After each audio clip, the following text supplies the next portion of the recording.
A millionaire caught his maid protecting his disabled son. What happened next is shocking.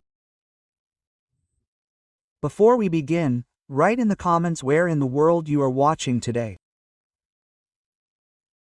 The late sun bathed the garden in a soft light, painting the flowers in delicate shades of purple and pink. The sweet scent of bougainvillea hung in the air. But for Daniel, sitting in a wheelchair, the world seemed too fast. Everything was moving forward, and he remained in place, as if trapped. At the age of 12, Daniel already knew what it was like to be invisible. At school, the kids stopped inviting him to play football as soon as he returned to his wheelchair. At home, nannies and caregivers changed so often that he no longer tried to remember their names. But Rosa was different. She stood there in a simple blue blouse, neatly tucked into a dark apron, her dark hair pulled back, streaked with gray. She didn't look at him like he was a burden, or pity him. Instead, she crouched down so that their eyes were level, and her voice was calm, warm, confident. "You're so quiet today, so little," she said softly, brushing a crumb from his collar. "What's going on in your head?" Daniel looked down at his hands, motionless in his lap. "I'm tired of being locked in, Rose. Everyone walks past me like I'm not there. Sometimes even Daddy won't look me in the eye." Rose's heart ached. She took his small hand in hers. "Listen to me. You're not invisible. You're a boy with a mind sharper than most adults. You're so much more than this chair." Daniel's lips trembled. "What if I can never walk? What if this is just sitting there waiting for someone to wheel me?" Rose moved closer, her eyes hard and determined. "Then you'll find other ways to move forward. The wheels won't stop your heart. And you, Daniel, have a heart that could light up this whole house if you let it." The boy's throat tightened, his eyes glistening with tears. "You're the only one who says that. Everyone else looks at me like I'm broken." Rose squeezed his hand tightly. "You're not broken. You're alive. And as long as you're alive, you're whole. Don't let anyone, not even yourself, convince you otherwise." They fell silent. The silence was warm, alive. Then Daniel whispered, "Promise me you won't go." "Everyone goes, Rose." Quote. Her voice shook, but it remained firm. "I promise, little one, I won't go. Even if the whole world tells me to go, I'll stay." Quote. A faint smile appeared on Daniel's lips, the first that day. "Really, with all my heart," she answered. They sat in silence. Daniel looked at the flowers, and the rose stood next to him like a silent guardian. But this fragile peace was shattered when sharp footsteps sounded on the stone path. Elena appeared. Her silk dress swayed as she walked. Her makeup was impeccable, but her eyes were blazing with irritation. She stopped a few steps away. Her voice cut like glass. "Why is he here again? I told you the garden was for the guests tonight, and now he's in the way." Daniel winced, shrinking in his chair. His small hands trembled on his armrests. Rose stepped forward without hesitation, standing in front of him. Her jaw clenched. "He's not in the way," she said firmly. "This is his home too." Elena's lips curled in disdain. "Home? It has no place here, like some pathetic decoration. Can't you keep it inside, where it belongs?" Daniel held his breath, barely audibly whispering, "Rose." She placed a soft hand on his shoulder. "Don't listen to her, little one." Then she turned to Elena. Her voice rang like steel. "You will not speak to him like that." Elena's eyes widened with indignation. "What have you forgotten about me in this house? You're just a servant." Tears welled up in Daniel's eyes. He covered his ears with his hands, whispering over and over, "I'm not worthless. I'm not worthless." Quote. Rosa's chest was burning with anger. She straightened up, completely blocking the boy with her body. Her voice trembled with power. "He is not a nobody, he is Daniel. And if you do not see it, then you are the stranger here." The tension snapped like a whip. Elena clenched her fists and stepped closer. Her voice hissed like poison. How dare you speak to me like that? Get out of my way. Rose stood firm. Her voice was firm and calm. No, I will not let you hurt him with words. Not while I am here. Daniel's quiet, trembling voice broke through the silence. Rose, please, do not let her take me to the sea. I do not want to go with her. Rose quickly crouched down, gently touching his cheek with her palm. She will not take me, little one, I am with you. Elena's scream tore through the silence of the garden, so sharp that it made everyone who was on the estate.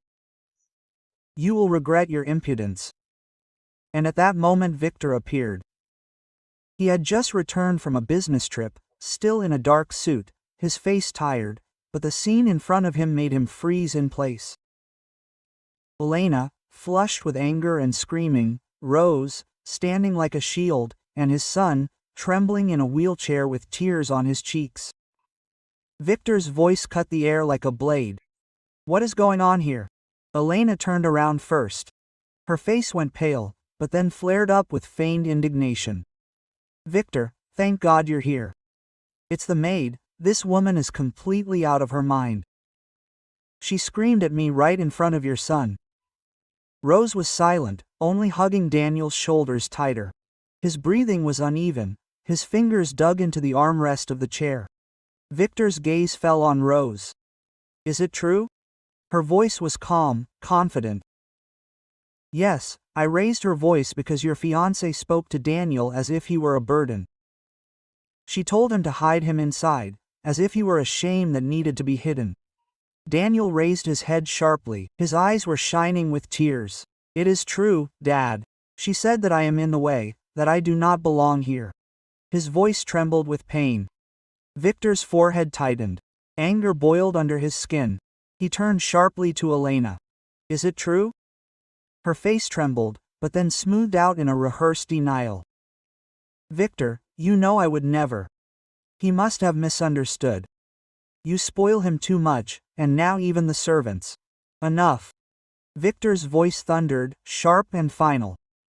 Don't you dare squirm. The garden was silent, only the leaves rustled in the wind.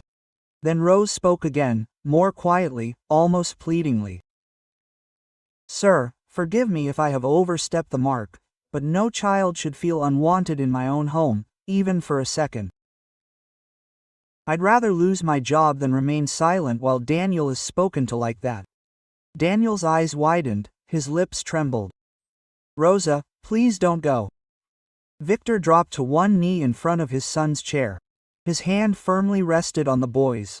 She won't go, Daniel, she won't go as long as I'm here. Elena's face twisted with rage. Are you serious? You're choosing her over me after everything? Victor slowly stood up. His gaze was cold as steel. Yes, because she protects my son while you humiliate him. Because she treats him with love and respect, just like his mother would have wanted. His voice wavered for a moment, but he continued, if you can't accept Daniel for who he is, there's no place for you in this family. Elena's fists trembled. Will you regret this? No, Victor answered firmly. His hand came up protectively on the back of Daniel's chair. The only thing I could regret is letting you stay. Her heels clicked furiously on the stone path as she stormed back toward the house, leaving a trail of anger in her wake. When the garden finally fell silent, Daniel clung to Rosa, sobbing. She sank to her knees, wrapping her arms around him. Her voice was soft and confident. You are safe, little one. No one will push you away as long as I am here. Victor looked at them. His throat tightened. Finally, he spoke. His voice was soft, full of sincerity. Rosa, you showed more courage today than most I know. You did more than just do your job. You protected my son as if he were your own. Rosa looked up. Her hand was still gently stroking Daniel's hair, because he deserves it, Lord. Every child deserves it. Victor nodded slowly. His gaze softened. Then know that you will never have to worry about your place here again. You are part of our family now, if you agree. Daniel looked up. His eyes, still wet, shone with hope. That meant she would stay forever. Victor's voice was firm, full of conviction. Yes, son, forever. Rosa's lips twitched in a smile. She leaned over and kissed the boy softly on the forehead, whispering, I promised I wouldn't leave. And for the first time in years, Daniel believed. Victor stood next to him, his arm protectively around them both. The sun sank behind the garden walls, bathing the three in golden light. What had begun as a moment of cruelty had become something unbreakable: trust, protection, and the promise of a family reborn. And while the outside world still judged by appearances, in this garden one truth had taken hold. Love is the only wealth that truly matters. As the last rays of the sun faded behind the horizon, the garden sank into a soft twilight. Daniel, still clinging to the rose, finally smiled timidly but sincerely. It was a smile that Victor had not seen for too long. He looked at his son and at the woman who had become more than just a maid for him, but a real support. And a warmth mixed with guilt spread in his chest. Rose, Victor began. His voice was quieter than usual. I must apologize. During all the time you were here, I did not notice how much you did for Daniel. I was too busy with my own affairs, my own pain. He fell silent, looking at his son. I was not the father he deserved. Rose shook her head. Her eyes were full of understanding. You are here now, sir, this is important. Daniel knows that you love him. Daniel looked at his father. His small fingers were still holding on to Rosa's hand. Papa, are you really not angry with Rosé? Will she stay? Victor smiled, dropping to one knee to be at his son's eye level. No one can make Rosa go away, son. She's a part of our lives now, and I promise we'll be there more often. We'll get through this together. Daniel nodded, a sparkle in his eyes that hadn't been there in a long time. He turned to Rosa. Will you really be with me even when I'm an adult? Rosa laughed. Her laughter was soft as the evening breeze. Even when you're an adult, little one, I'll be there to remind you how strong you are. Victor stood up, his eyes full of determination. He knew they had a tough road ahead. Daniel still had to deal with the harshness of the world, which hadn't always accepted him for who he was. But now the boy had a family not by blood, but by spirit. Rosa became a beacon for them, lighting the way even in the darkest moments. The next weeks were different in the house. Victor canceled several business trips to spend more time with his son. They read books together, watched old movies, and Daniel even began to learn to draw under the watchful eye of Rose, who turned out to be surprisingly talented. Her sketches of flowers and gardens inspired the boy, and soon his room was filled with bright watercolor paintings. Elena never showed up again. Rumors of her departure spread throughout the estate, but no one regretted her absence.